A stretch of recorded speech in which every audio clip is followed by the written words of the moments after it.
Olá a todos, sejam bem-vindos ao Resiliência Festival de Literatura, na sua quarta edição. Este evento é organizado pela Cavalo do Mar Edições e pelo Camões Centro Cultural Português em Maputo. Tem apoio da Broken Creative Agency e Vice-Versa Ideias e acontece em parceria com o Centro Cultural Brasil Moçambique. Eu chamo-me José dos Remédios e tenho hoje a missão de orientar ou moderar esta conversa com um escritor, um profissional de teatro, atuando como ator, ensinador e também docente. Chama-se Rogério Majate, é autor de 3 livros de contos: Amor Silvestre, que é de 2002, O Coelho que Fugiu da História, que é de 2010, O Oásis, de 2011, e 2 livros de poesia, designadamente Casa em Flor, de 2004, e Cicatriz Encarnada. A propósito de Cicatriz Encarnada, antes de iniciarmos esta conversa em forma de entrevista que vou procurar colocar perguntas que já há muito tempo gostaria de colocar ao Rogério Manjado, eu proponho então a todos que estão acompanhando esta sessão abrir com um poema, o primeiro, de Cicatriz Encarnada. Já vou advertindo, leio mal, mas acho que seria interessante introduzir a conversa desta maneira. Malanga. Sente o cheiro verde de mato. Onde não há mato, mas há gente.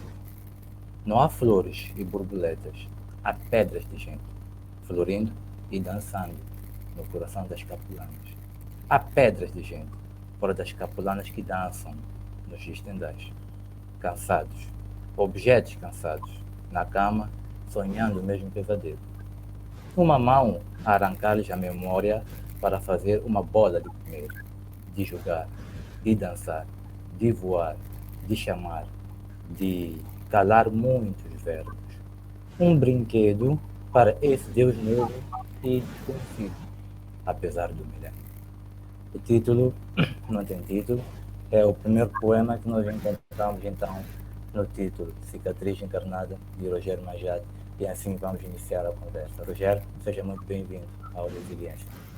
Muito obrigado e agradeço imenso o convite da Cavalo do Mar e do Festival Resiliência, no qual tenho participado desde a primeira edição. Então vamos a isso. Rogério, é uma das figuras de destaque nesta sessão do Resiliência, que acontece pela primeira vez através da internet. As outras 3 sessões nos anos anteriores foi tudo presencial, mas também aconteceu antes do mundo virar, não é? A minha pergunta inicial é mesmo esta, em jeito de introdução. Por que se associar a uma iniciativa como esta? É mesmo por resiliência, não é por outra coisa. É muito importante. Primeiro, a Cavalo do Mar, enquanto editora, tem feito um trabalho muito importante. O festival em si praticamente deve ser dos únicos que tem estado a acontecer nos últimos 5 anos, vamos assim dizer, em Maputo. Maputo já é uma cidade cosmopolita e acontecem muitas coisas de literatura, mas não tínhamos durante esse tempo um festival de literatura, um encontro onde se discutisse, onde os escritores pudessem estabelecer uma relação com os leitores, para além dos lançamentos de livros, né? Quando alguém estivesse a lançar o livro. Isso é uma coisa muito importante, são coisas que fazem a nossa cidade e o nosso país estar no mapa e cria esta relação muito importante com os leitores e a circulação das pessoas. Até lembro-me que nas últimas edições estiveram autores estrangeiros, esteve um autor brasileiro, agora já não me lembro, só me lembro do livro, que é Eles Eram Muitos Cavalos. Depois teve o Onjaka, esteve a Casimiro, estiveram muitas outras pessoas nos festivais, e há esses encontros, há essas trocas e partilhas. É para isso que servem os festivais. Até mesmo as partilhas, os encontros entre nós, porque houve pessoas que vieram da Beira, outros de Inhambane, e as pessoas se encontraram, discutiram, e algumas pessoas apresentaram coisas. Isso é muito importante. É isso que faz com que a literatura não seja só uma questão do livro em si, não é? Mas que haja os afetos a acontecerem. A sua resposta tocava muito num objetivo que acaba sendo do Festival Resiliência, não é? Que é aproximar povos através do que a língua portuguesa nos permite. O que, como escritor, como autor, mas também como leitor, pensa da forma como é feita essa aproximação entre vários países que falam português?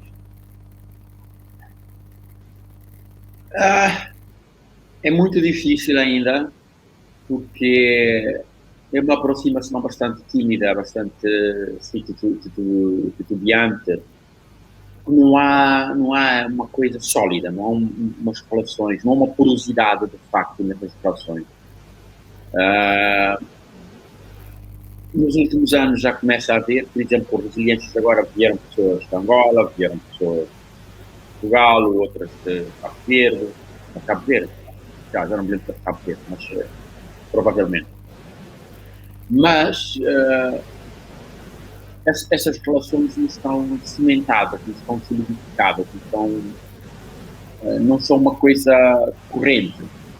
Depois, por outro lado, mais do que movimentar pessoas, devia ser movimentar o próprio produto literário em si, os livros, a poesia. Pronto, agora já temos estes canais de internet, mas uma pessoa como eu, que é um bocadinho resistente a ler nos canais, eu gosto mais dos livros. Os livros desses lugares não chegam aqui. Não há edição dos autores moçambicanos em Luanda e em Cabo Verde. Mesmo em Portugal, há 2, 3 autores que já vêm publicando em Portugal e já são mais do que conhecidos, mas há muitos outros autores moçambicanos que merecem, que têm um trabalho de qualidade, que já merecia ser conhecido em Portugal, por exemplo, e também no Brasil. É uma coisa bastante também dispersa, né, no tempo. A Capulana agora, mas estão a ver, é uma editora, tem esta relação, a editora tem uma relação intrínseca com Moçambique, e há este esforço de publicar alguns dos autores moçambicanos, mas não é uma coisa assim espontânea, onde as diversas editoras publicassem os autores. São os mesmos autores que são publicados em Portugal, são os mesmos que são publicados no Brasil, e depois pronto, fica por aí. A mesma coisa se passa com Angola. Há muitos autores angolanos que fazerem muitas coisas, mas os que nos chegam são praticamente os mesmos, mesmo para Cabo Verde, mesmo para os outros países. Então há ainda uma necessidade de haver um grande trabalho na esfera da língua portuguesa, para que isso seja de facto, as trocas sejam mais espontâneas, mais frequentes, mais simples. Acha que isto depende dos autores, Rogério, dos autores, dos editores, ou de iniciativas isoladas como esta, ou há um envolvimento maior dos Sim. Pelo que se vê, é isto que tem que acontecer. É o que está a acontecer agora com o Resiliências, é isso que tem que acontecer, é o que está a acontecer, porque se ficarmos à espera de outros, eu sou do tempo em que qualquer coisa dizíamos que o governo, mas já percebemos há muito tempo que quem tem que fazer as coisas acontecer somos nós, enquanto atores culturais e artísticos. Então, o Resiliência está a fazer o seu papel, mas depois vais perceber que é capaz de não ter grandes apoios aqui dentro para que essas coisas aconteçam de uma forma mais simples e mais frequente e mais sustentada, ok? Há essas dificuldades. Os autores, o problema que se coloca hoje em dia quando se é autor, eu tenho a experiência de trabalhar com outras coisas da arte, é que és obrigado a escrever, a ensinar, a não sei o quê, tens que andar atrás de toda a máquina, tens que procurar o dinheiro, não tens uma máquina montada para tratar dessas coisas. Então, Agora são os editores que têm que tentar fazer isto. O BAT está a fazer esse trabalho muito bem. Uma editora muito pequena que, mesmo assim, também não tem apoios, não tem grandes apoios. Vai haver o que se vai conseguindo aqui e ali, mas nunca uma coisa estabilizada e que seja sustentada. Então, essa que é o esforço que temos de fazer todos. Eu, enquanto autor, escrevo os livros, depois disso, pronto, fico à espera que alguma coisa aconteça, que alguma coisa se dê. Claramente, houve coisas que eu consegui. Eu lembro-me, por exemplo, o livro quando saiu, o Coelho que fugiu da história, quando saiu no Brasil, foi um contacto com o ACT, depois quando conhece não sei o quê, depois conhece este, depois escrevemos, depois mandamos, depois um e-mail para aqui, um e-mail para lá, e depois a coisa aconteceu.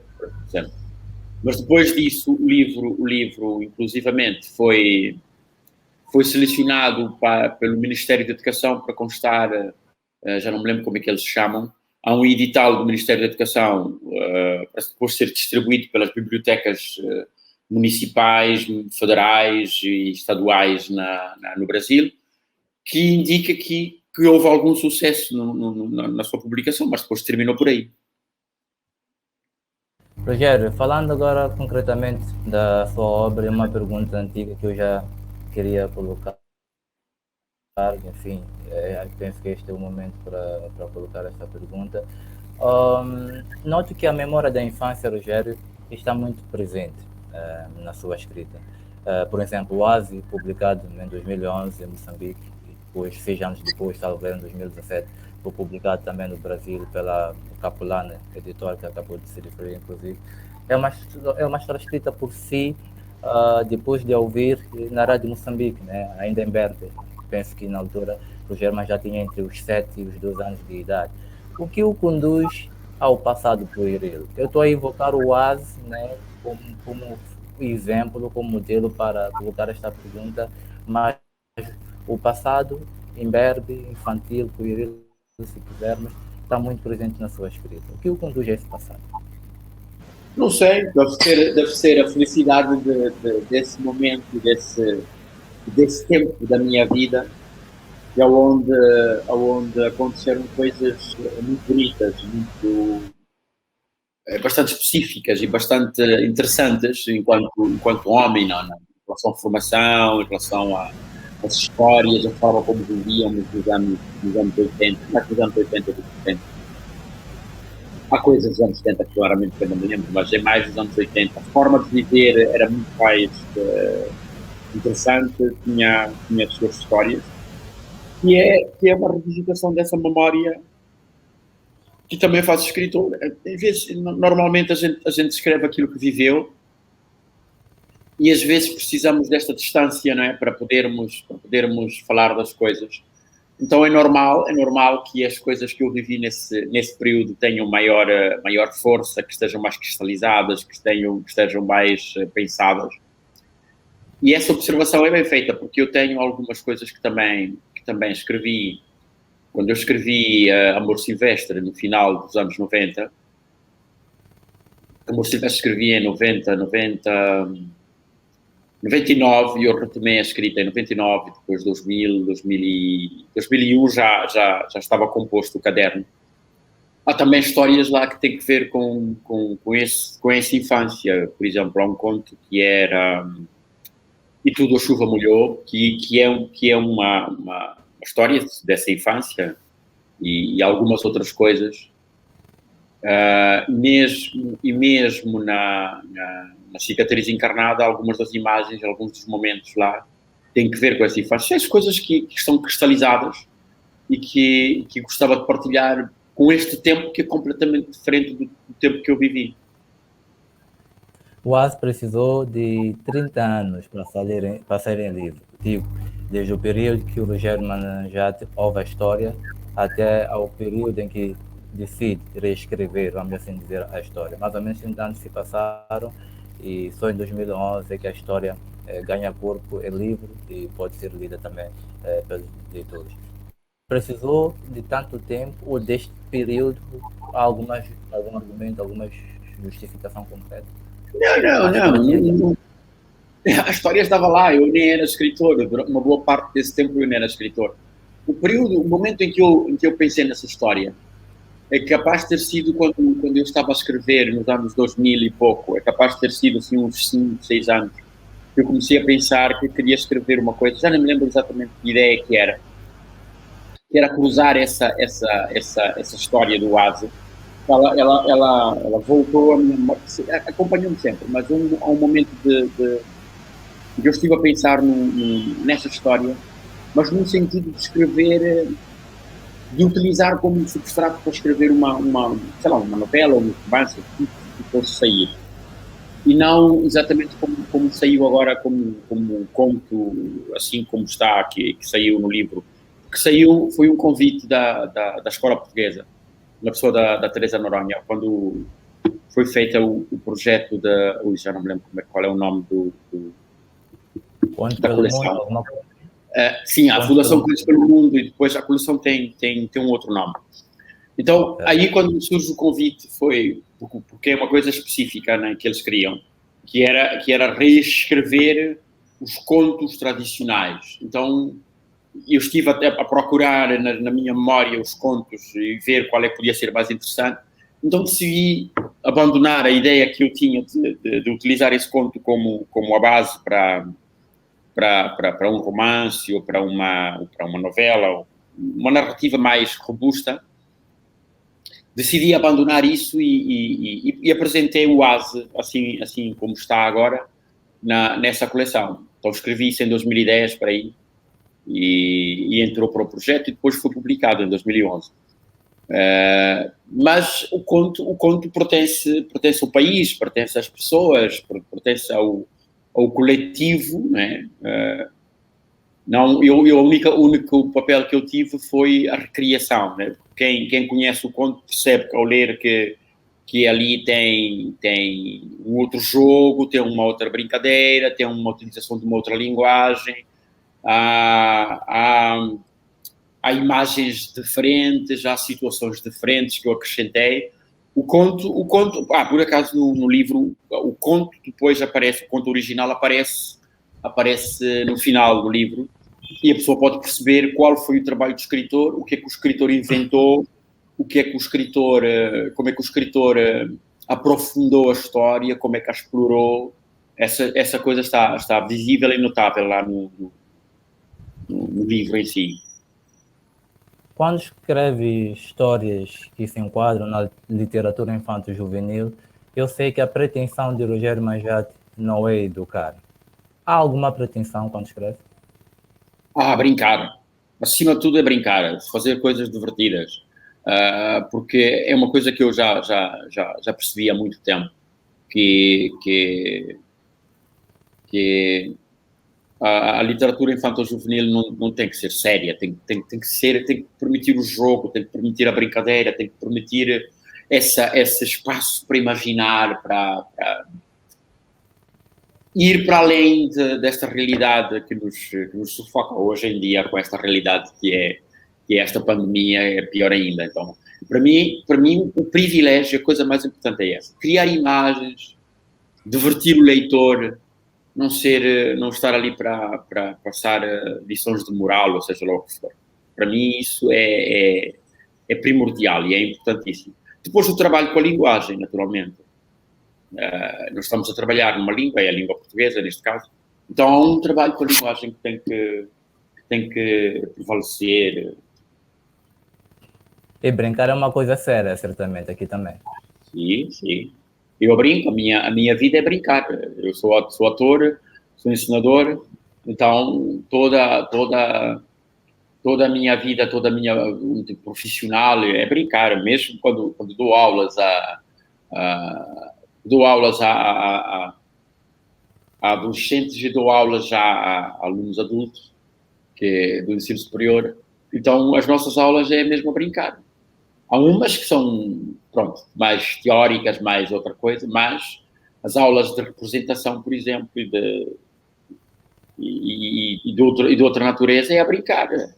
E essa parte lúdica é que importa, é isto que nos faz criar os afetos, percebermos o outro, a troca e todas as coisas. O jogo permite essas coisas todas.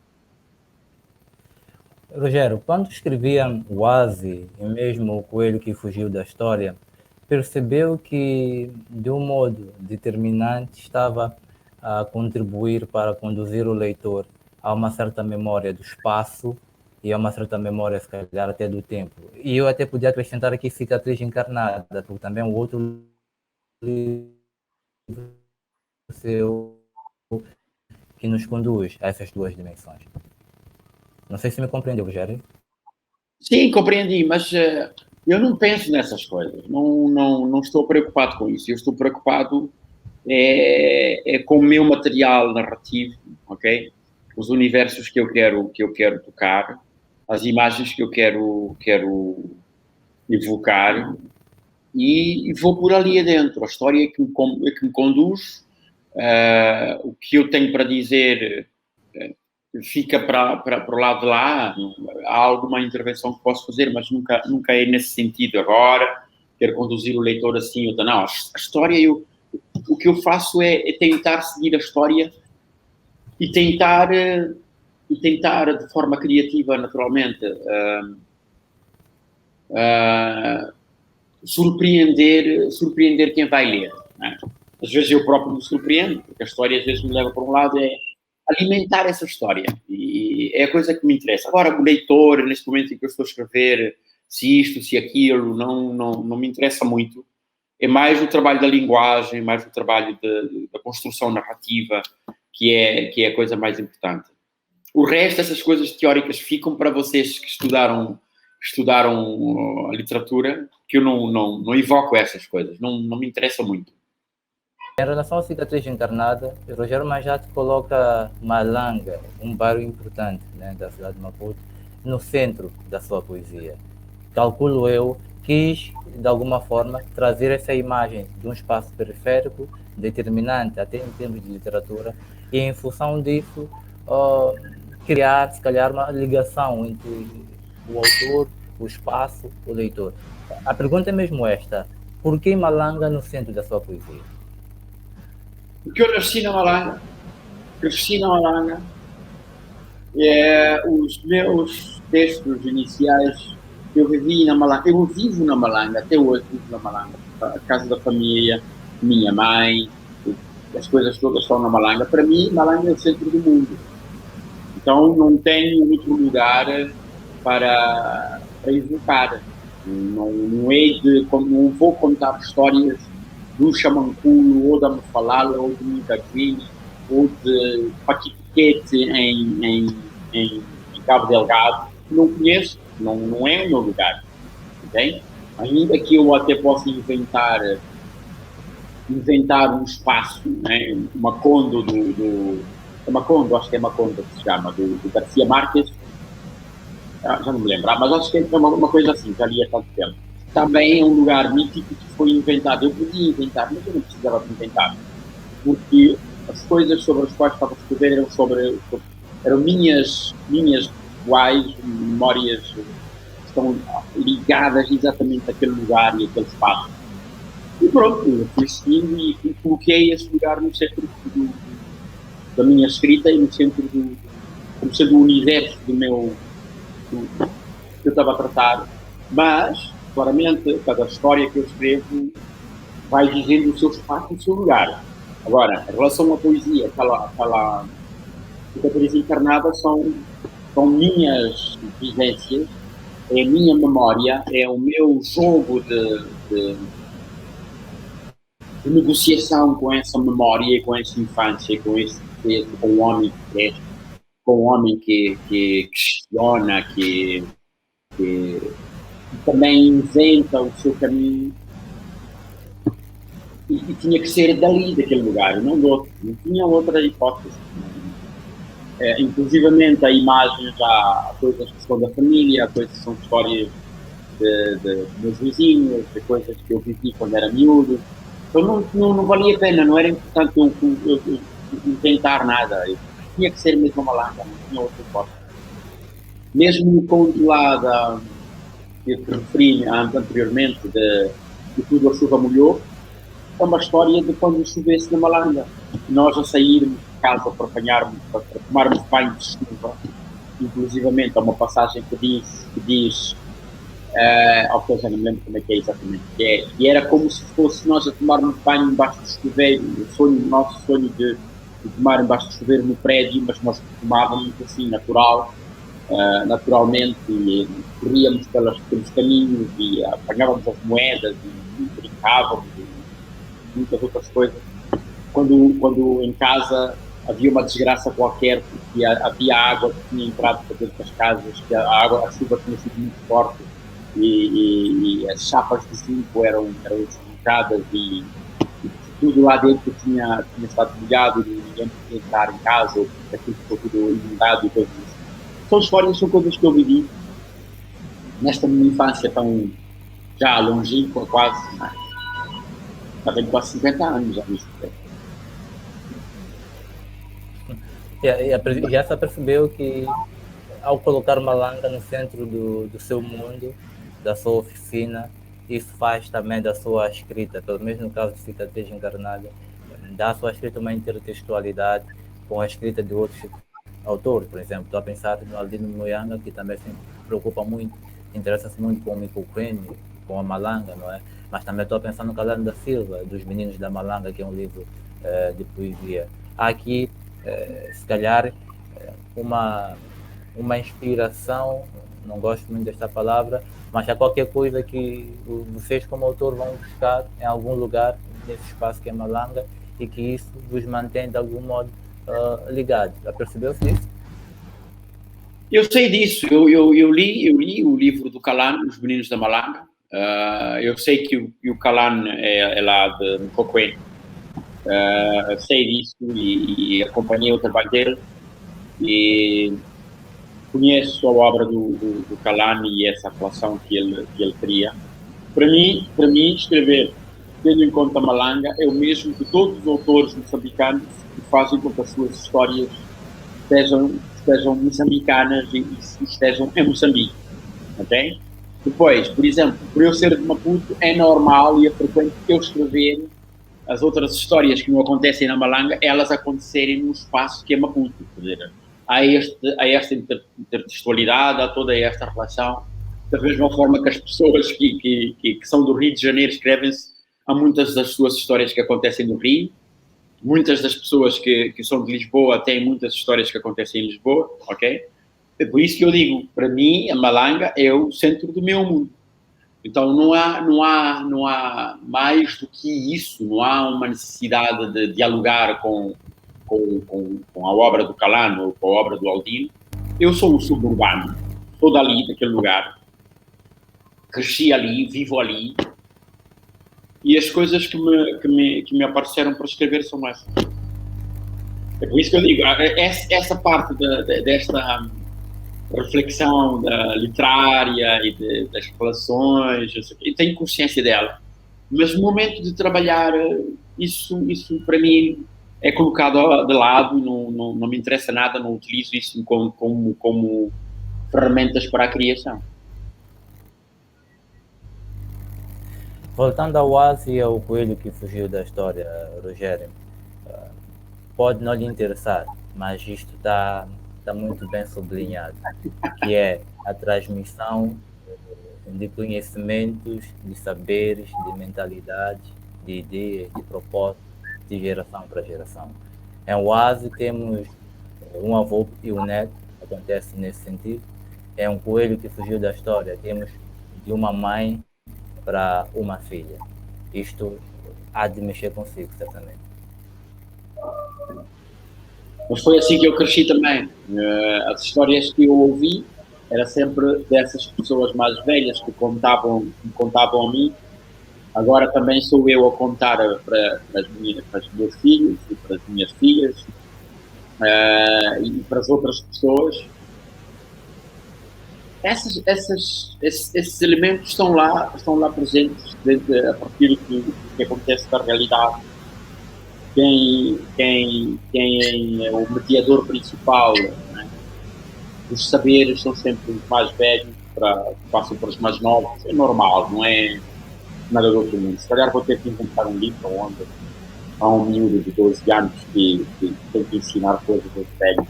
Se calhar é alguma coisa que Playstations, conduções, coisas assim.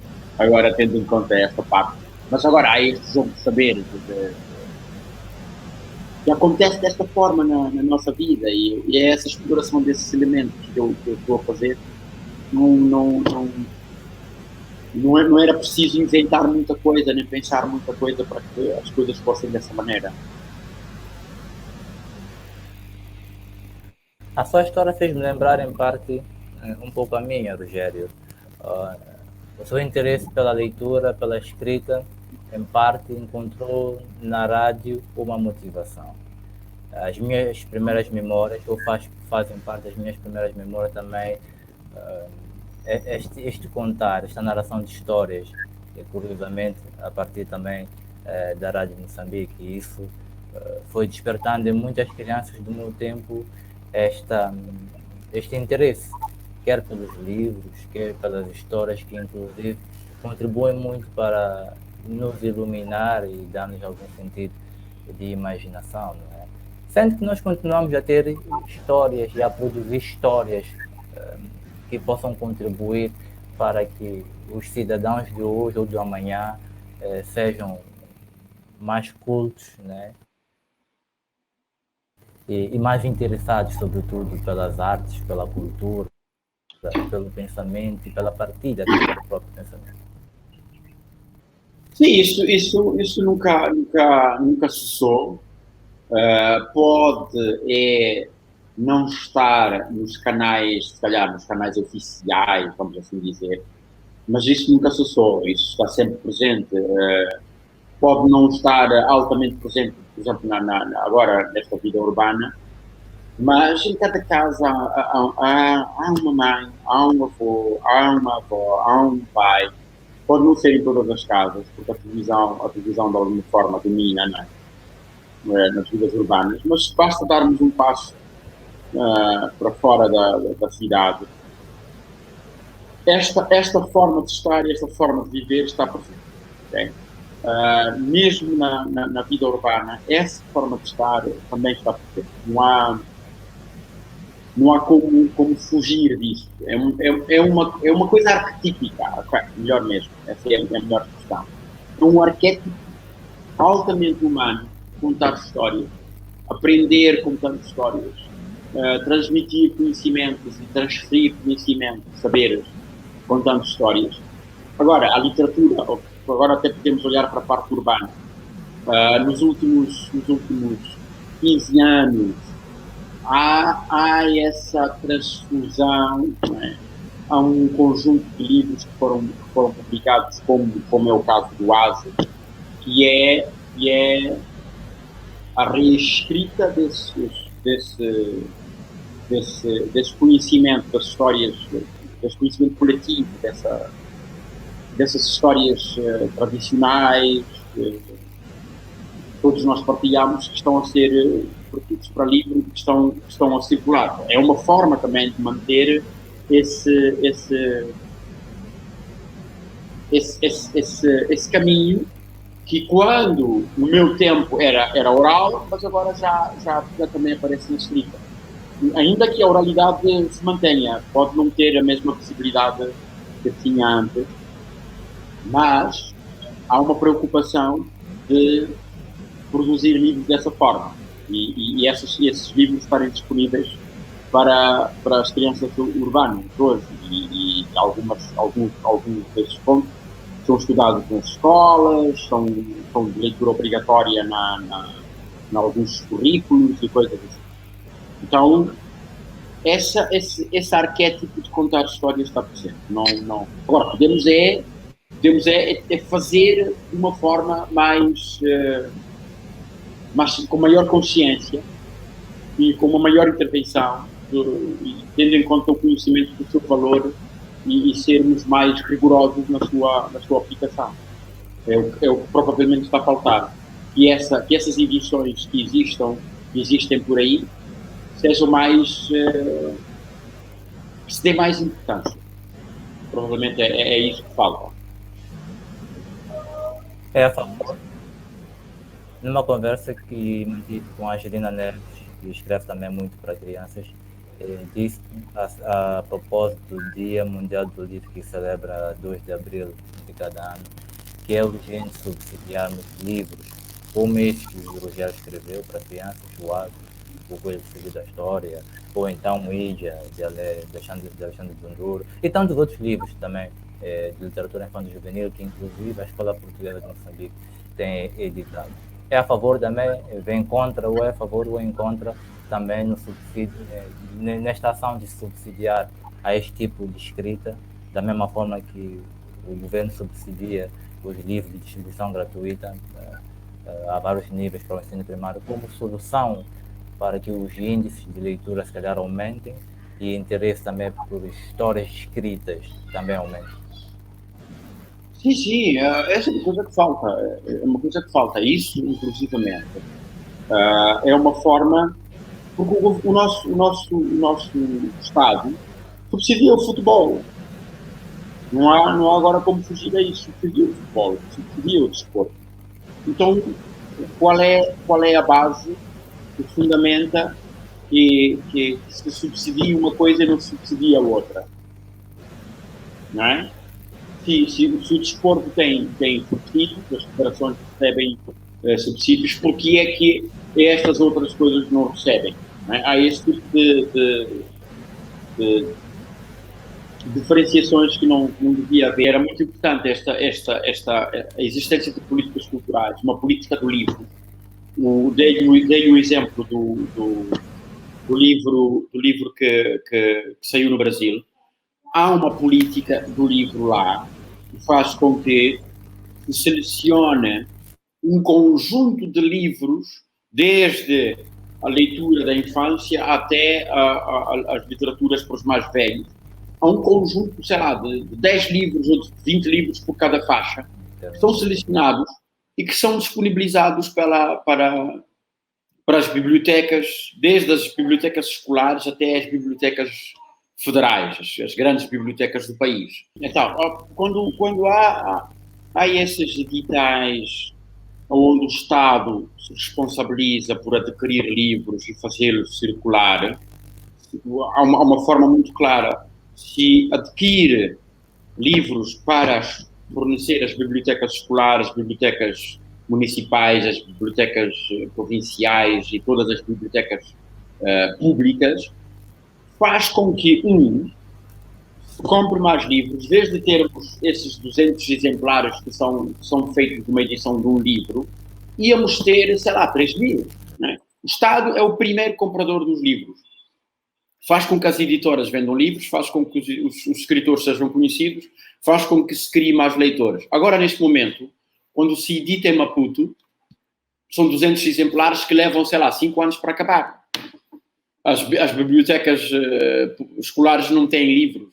As bibliotecas das mais variadas esferas também não têm livros. Nos outros países, a política do livro é que vem trazer estas coisas. Então, quando as pessoas vão à escola, quem não tem poder aquisitivo, da mesma forma que tem a saúde gratuita, não é?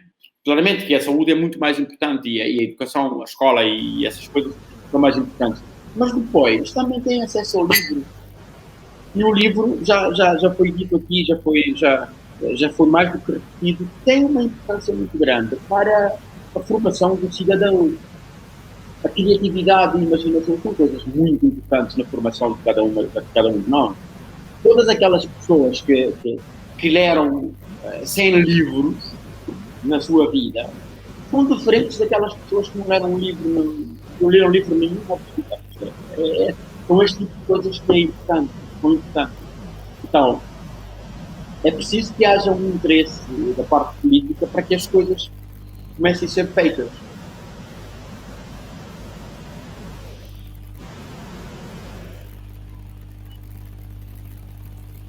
E isso, infelizmente, é o que tem faltado. Rogério, uma curiosidade minha já agora. O Rogério é um artista do teatro, e também escreve, logo é um escritor também. Quando está a escrever, escreve em atos já agora.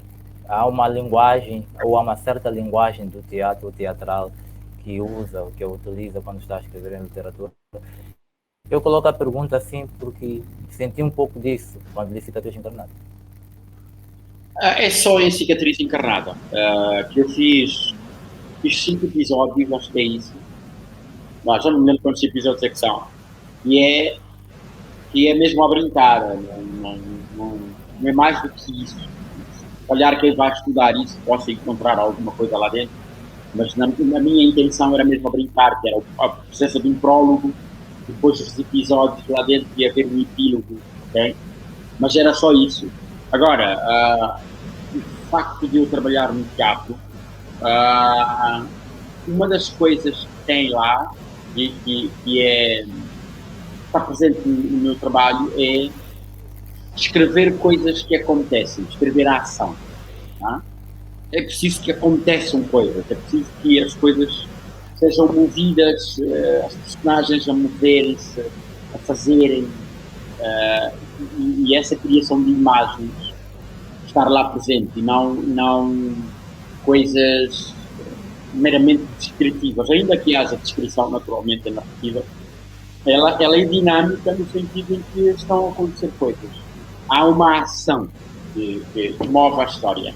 Para mim isso é importante. Não me detenho a coisas de narrações vazias, a descrever isto, a descrever a cadeira, a descrever a lâmpada, a descrever...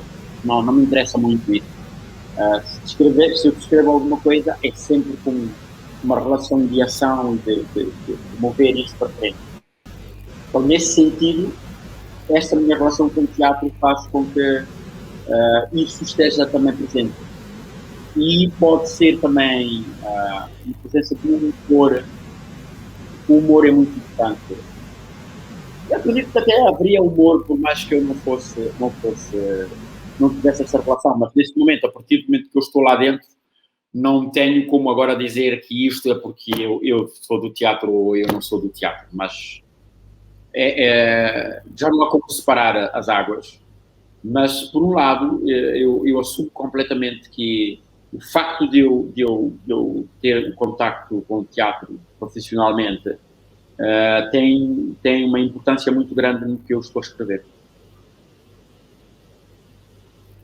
Na poesia não tem personagens, não tem como ter personagens.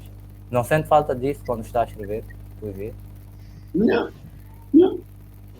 Eu sinto a falta das imagens. A coisa mais importante é eu conseguir capturar uma imagem concreta, clara, e torná-la também no papel, mas com escrita, torná-la concreta e torná-la clara.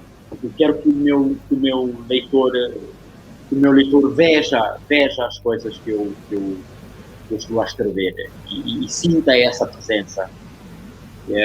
Até vou agora buscar um pequeno excerto aqui, que chegou-me ontem uma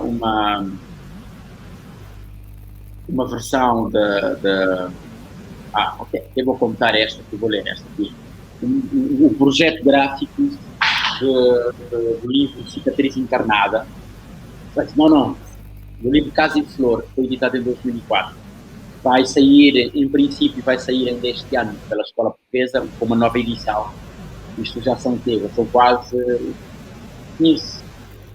15 anos de diferença. Esta é uma das coisas que falta no nosso país, que é a reedição dos livros. Os livros normalmente morrem, desaparecem durante 10 anos.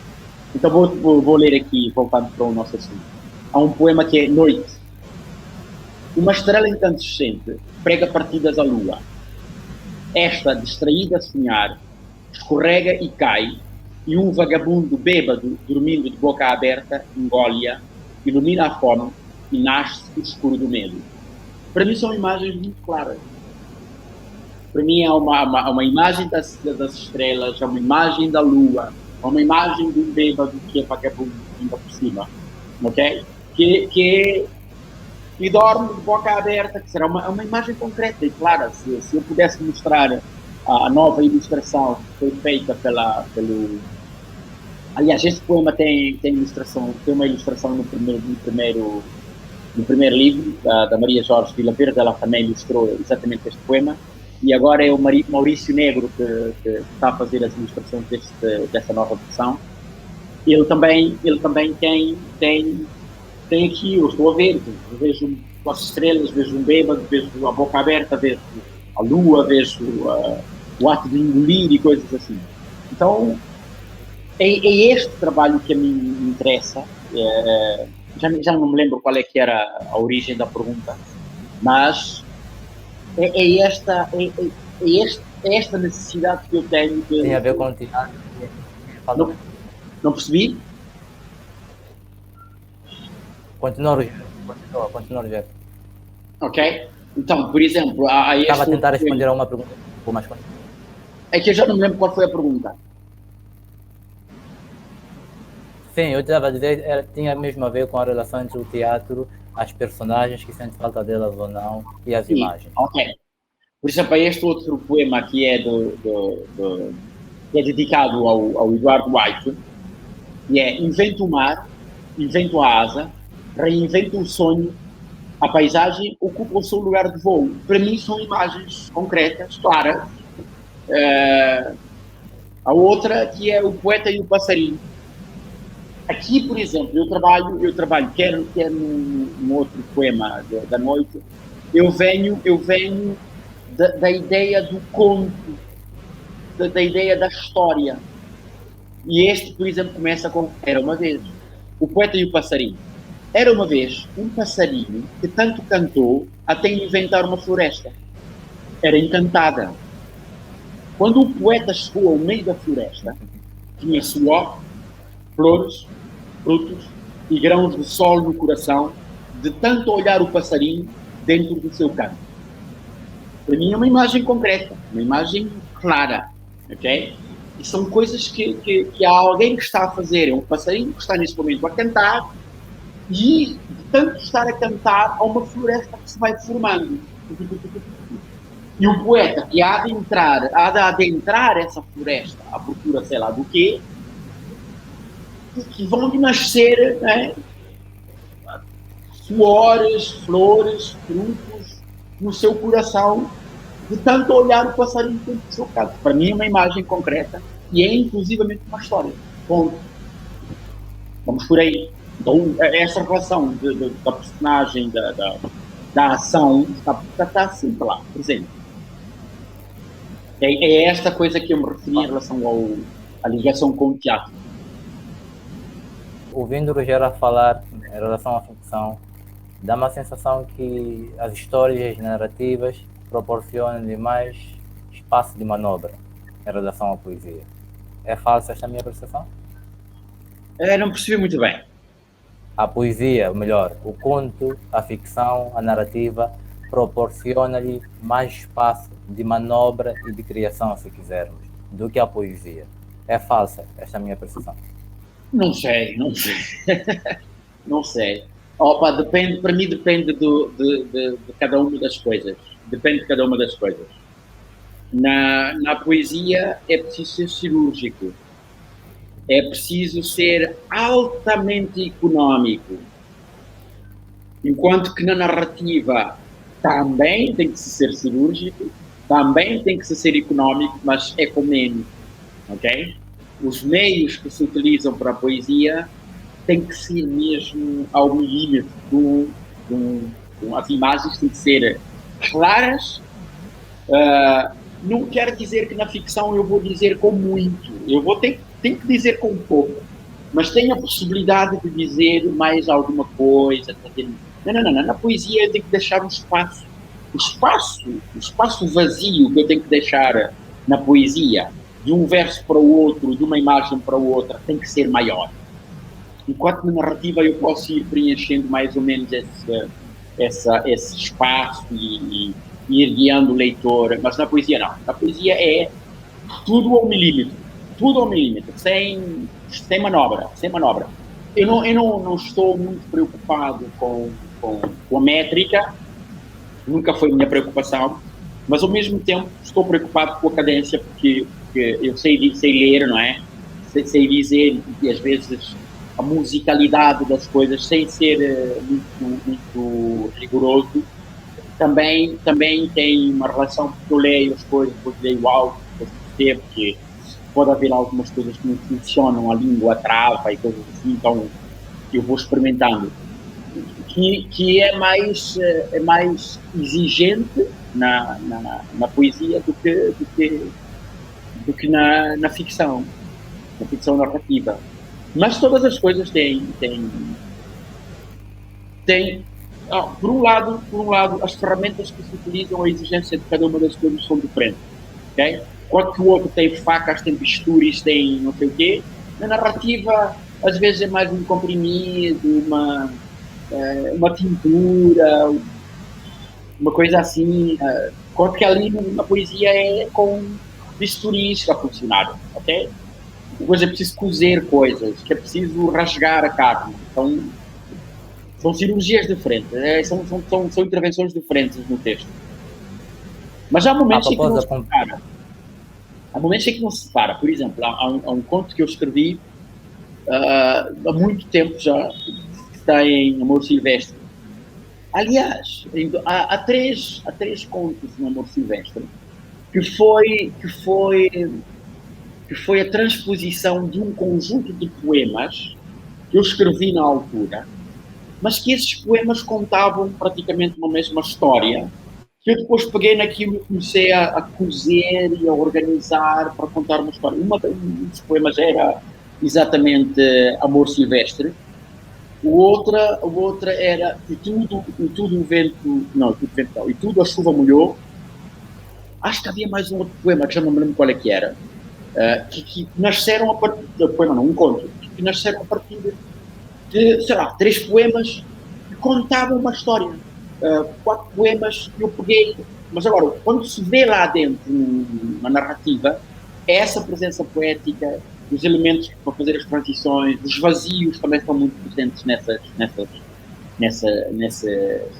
nesses contos, e a carga poética também está muito lá, está muito presente nesses três contos aqui. Rogério, nós estamos a aproximar ao momento final desta nossa conversa. Há algum sentido para si, há algum significado para si em estar no Resiliência desta forma online, neste período em que, infelizmente, dificilmente podemos estar juntos, podemos nos abraçar? Bem, os centros culturais agora voltaram a abrir, né, em função do último decreto há dias. Até aí era impossível nós estarmos num evento como Resiliência, da forma como sempre aconteceu. Daí a minha pergunta: há algum significado em estar aqui para o mundo, exposto ao mundo, a falar para o mundo nesta plataforma e a falar do que realmente gosta? Estamos vivos, é uma das coisas, estamos vivos. Temos este ano todo que passou da pandemia e agora estamos aqui, estamos a fazer. O ano passado não houve, justamente por causa deste problema, e se agora estamos a fazer, é um sinal muito claro de que estamos vivos, estamos aqui. O nosso espaço de intervenção, de contacto com os leitores, houve muitas pessoas que talvez até escreveram muito durante este período. A própria palavra que é este festival, que é a Resiliência, está aqui, estamos aqui, não vergamos, estamos presentes, estamos vivos. E é curioso que a palavra resiliência do festival é anterior à Covid, tudo a condizer, não é? Sim. E é importante que as coisas aconteçam. No ano passado foi logo nos primeiros 2 meses, não é? Em que estávamos todos acantonados, todos confinados, com aquela confusão, ainda que não houvesse ainda em Moçambique não fosse muito forte ainda a presença do Covid, mas medo e todo o aparato que foi criado criou muitos constrangimentos, não é? Mas neste momento continuamos aqui, estamos resilientes, alguns criaram muitas coisas, pessoas como eu não criaram nada de especial. Eu estou a escrever, em algum momento leio uma coisa que escrevi na altura e reescrevo uma coisa aqui e ali, mas nada de especial. E este encontro marca também a ideia de que, olha, temos de avançar, temos de continuar a fazer a nossa vida. A figura homenageada, o escritor homenageado nesta edição do Resiliência é um autor que muito bem conhece, já fiz referência ao nome dele há bem pouco tempo, é Aldino Muyanga. O que pensa desta distinção, desta homenagem melhor, e também deste tipo de ações que se destinam à obra, mas também a toda uma atividade do próprio escritor? Isso é muito importante que se celebre a obra dos artistas de modo geral, ok? Que haja um reconhecimento, que haja um momento para pensar nessas pessoas, para pensar na obra dessas pessoas, para que se faça essas coisas enquanto as pessoas estão vivas, que essas pessoas se estabeleça um conjunto de canais para se fazer chegar aos autores. E o Aldino está presente na literatura moçambicana desde os anos 80, ainda que tenha havido ali um período em que não publicou, mas certamente que ele continuou a escrever mesmo nesse período. É um período em que muita gente também não publicou, não se publicava, só se voltou a publicação no final dos anos 90, por aí, com maior frequência e depois com a criação de novas editoras. E depois viu-se o Aldino sempre a ter 1 ou 2 livros em cada 2, 3 anos, e isso é muito importante, e eu li muitas das coisas. Aliás, o Aldino reaparece em 2001. Participámos no mesmo concurso da TDM, né, da TDM, Prémio TDM 2001, em que ele ganhou para o romance e eu ganhei para o conto, então, estamos ali juntos, eu a entrar e ele a continuar, depois de ter publicado uma Bustana, e depois publicou todos os outros livros que foram saindo nos últimos anos, e um deles agora, Asas Quebradas, saiu pela Cavalo do Mar. Lembro-me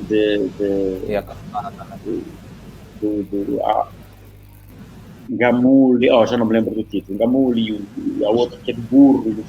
São histórias muito bonitas de um ambiente também suburbano que eu reconheço,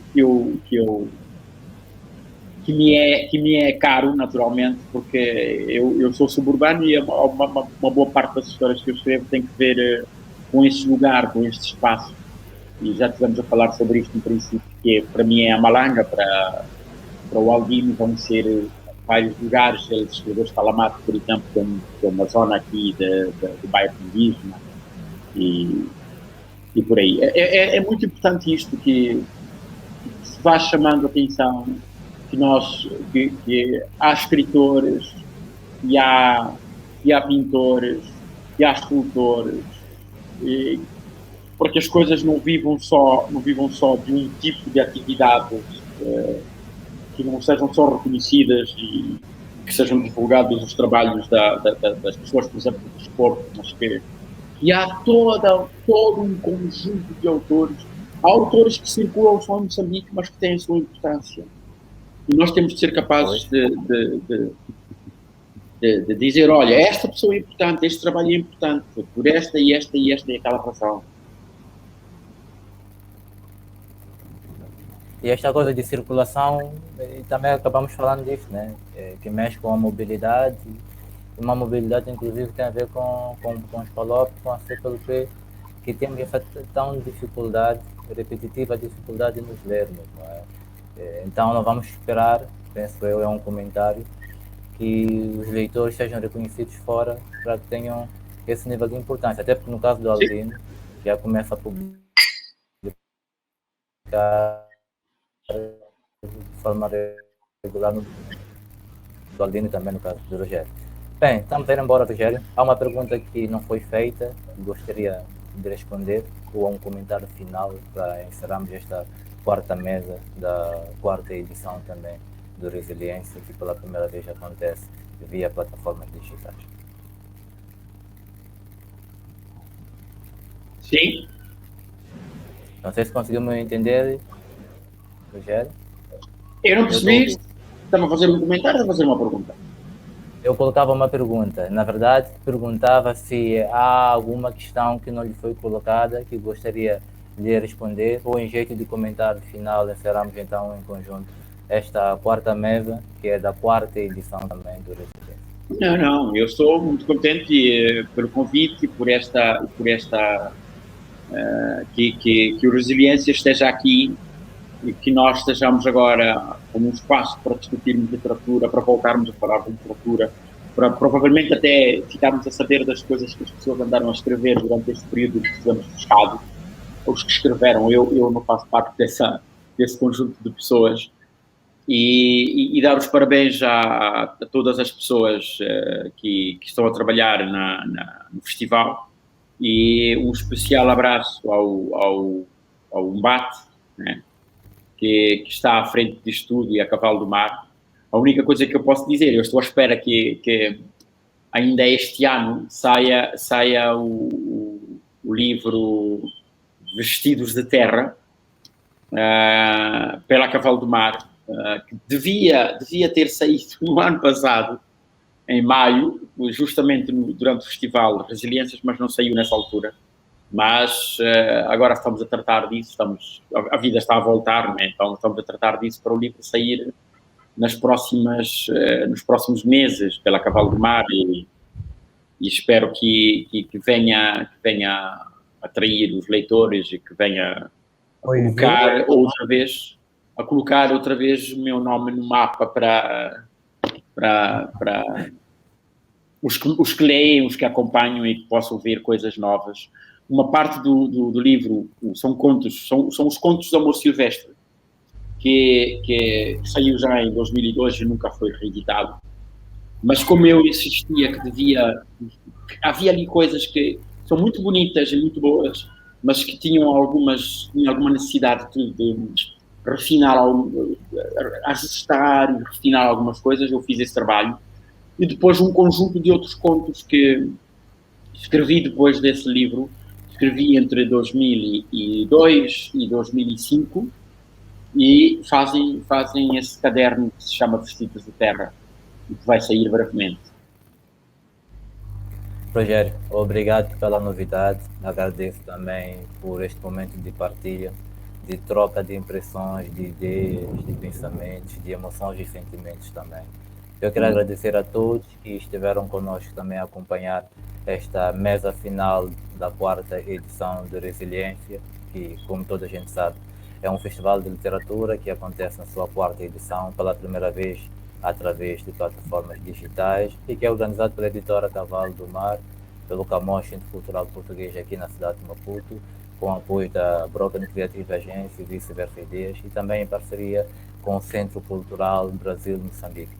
A todos que nos acompanharam mais uma vez, eu agradeço imenso e espero que continuem acompanhando este tipo de iniciativas e, sobretudo, que continuem apoiando, porque os autores, os leitores, os críticos, os jornalistas, os produtores, etc., precisam do nosso carinho e também desse tal comprometimento com as letras, com a literatura e com tudo que tem a ver com arte. Aldino Mianga foi a figura homenageada, é a figura homenageada nesta edição, e com muito gosto eu fiz parte então de mais uma Resiliência, e espero que em breve todos possamos nos abraçar e trocar de forma física impressões como estas. Até a próxima, fiquem bem.